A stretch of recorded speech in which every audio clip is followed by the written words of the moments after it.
Yeah, I gotta ask you a question. First of all, you spent a lot of time on the gridiron and probably did a lot of sports growing up. Do you ever get unceremoniously cut from a squad, whether it was little league or pee wee football? Any of those hard feelings and embarrassment that came with that? It's interesting. So don't tell me no. Don't tell me no. You're starting you to didn't sound even like, let me. I Tim, said actually. 3 words and you jumped me. What I was going to say was, I played in this urban professional basketball league in the city out of college. So really, my mid to late 20s, even into my early 30s. Do you have rise?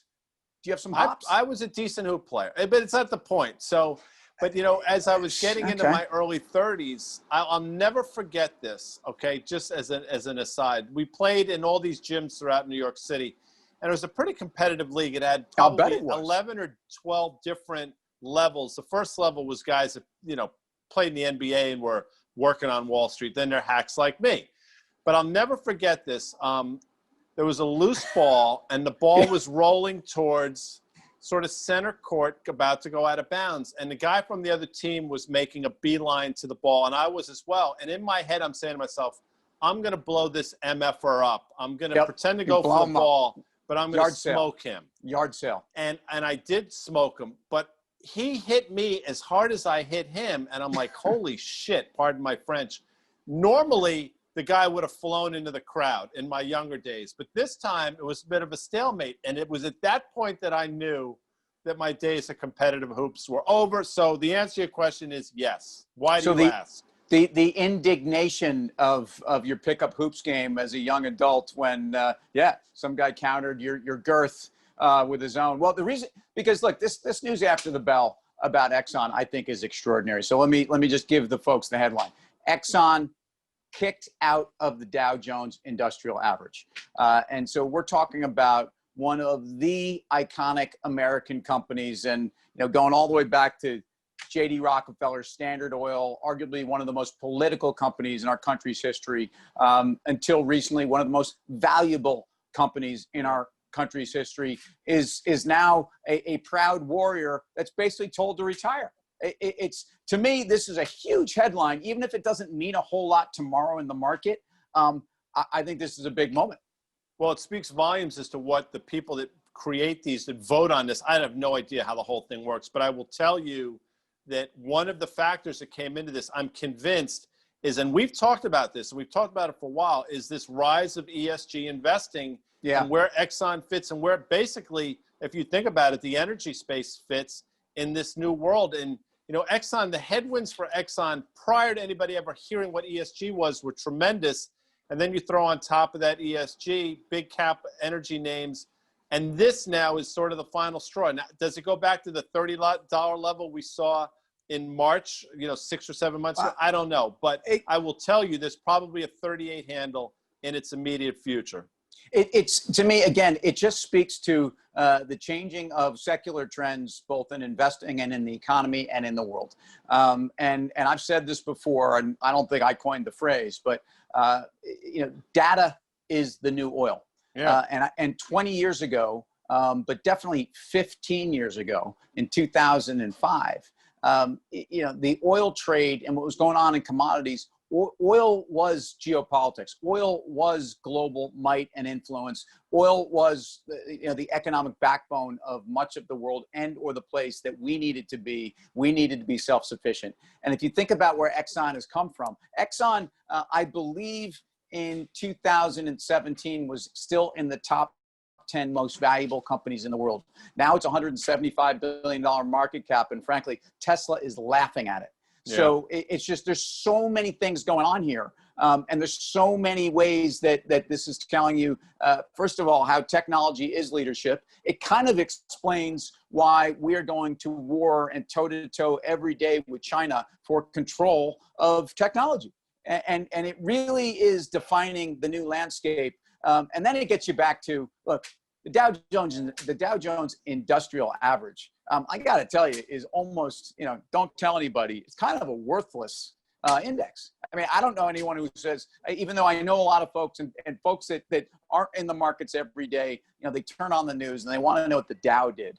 But I'm telling you, the Dow is not representative of the stock market. And No. and and today's move is at least their attempt to try to become a little bit more relevant.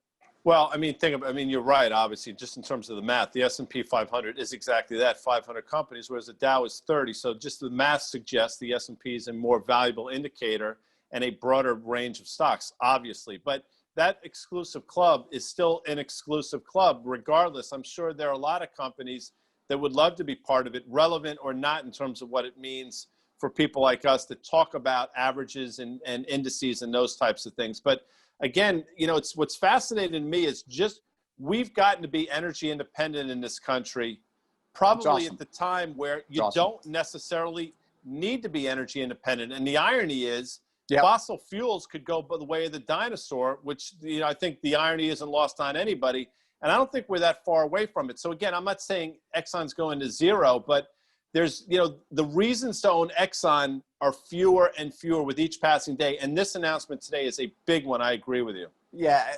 So let's now go with dinosaurs. How about let's take this into the sports arena? Please. Where, I thought we did that with my basketball, but go ahead. We did. But sports stuff. That's not really sports. That's just like a social experiment of some kind in your life. Point. But let's talk about sports, because this is, the theme of big athletes being forced to retire or staying around past their prime is a long list. And give me, what do you got here? Unfortunately, I think one of the top 5 baseball players of all time was probably Willie Mays. I think you would agree with me. Yeah.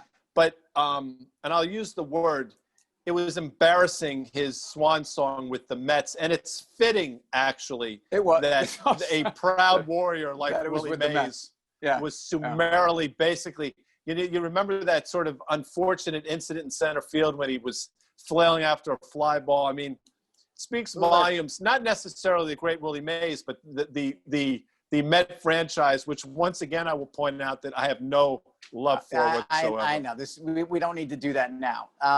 Yeah, I mean, that's a good point. I do think that if you think about it, I wonder some of the Knick teams that were hangers on, but even that last year of Earl Monroe, man, the pearl was not the pearl. No. And it was kind of sad, because this guy had everybody off step and missing him, and he didn't have that magic. Well, I'll tell you what it is for me, and I think, and you correct me if I'm wrong, but both Georgetown guys, seeing Patrick Ewing in a uniform other than a Knick uniform, to me, that sitting on the sideline, on the bench, sweatsuit on with knees, ice and knee, brace, knee wraps with ice.